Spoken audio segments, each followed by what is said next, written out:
ममाईच्या किचनमध्ये आज करूया पत्ताकोबीचे पराठे.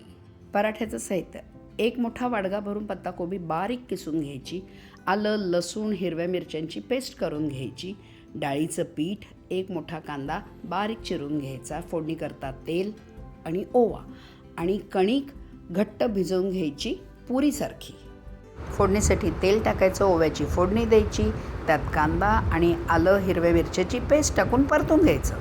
हे परतत असताना ह्यात धणेजिऱ्याची पूड, हळद आणि भरपूर तिखट टाकून चांगलं भरपूर परतून घ्यायचं. आता हे पत्ताकोबी टाकून चांगलं परतून घ्यायचं. यात थोडं पाणी टाकायचं आणि ते डाळीचं पीठ त्याच्यात कालवायचं. चवीनुसार मीठ टाकायचं. सगळं कालवून घ्यायचं.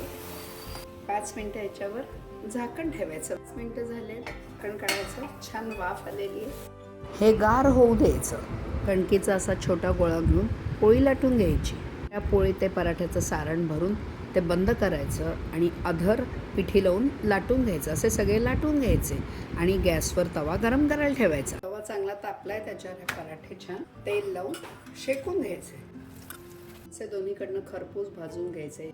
हे पत्ताकोबीचे पराठे दही लोणच्या सोबत खाण्यासाठी तयार.